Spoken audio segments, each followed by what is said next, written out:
This is the Grantwood Golf Course near Solon, Ohio, in metropolitan Cleveland. Shortly after 8 a.m. Election Day.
Okay.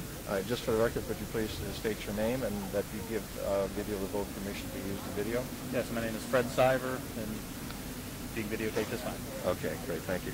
I was inside, and I noticed that you were asked to vote a provisional ballot because you, if I understood correctly, you moved, your driver's license was changed to reflect the new address, but you did not file a change of address with the Board of Elections. That is correct. I had assumed the change would come over from the Department of Motor Vehicles, which evidently it does not. It does not, no. You do have to register separately.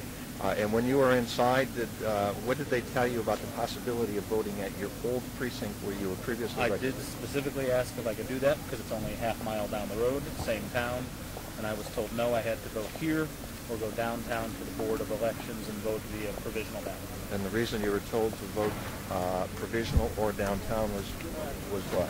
Showed me a book that said those are the choices when you are not listed in the book, but that I have to be at my current precinct, which is this, or at the Board of Elections. At your Board of Elections, okay. And basically, if I overheard correctly, they were saying that since the address on your driver's license did not reflect your old precinct address, that they would not allow you to vote at your old precinct.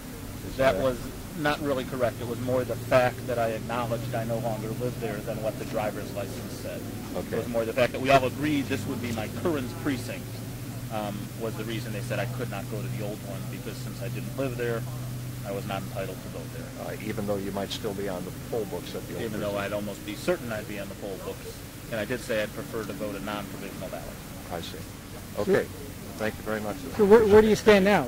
I voted a provisional ballot. Yeah. And have a piece of paper that I can call tomorrow and hopefully find out if it was counted. Okay, great. All right, thank you very much. Okay, thank you, Buck.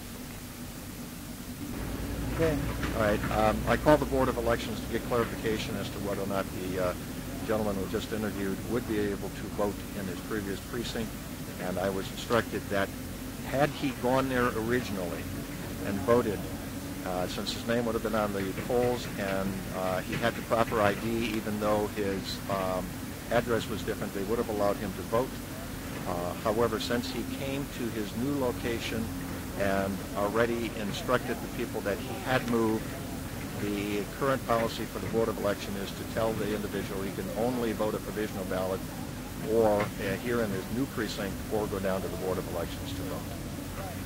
So they could not instruct him to go back to his old precinct. Had he gone there originally, they would have allowed him to vote at the old precinct.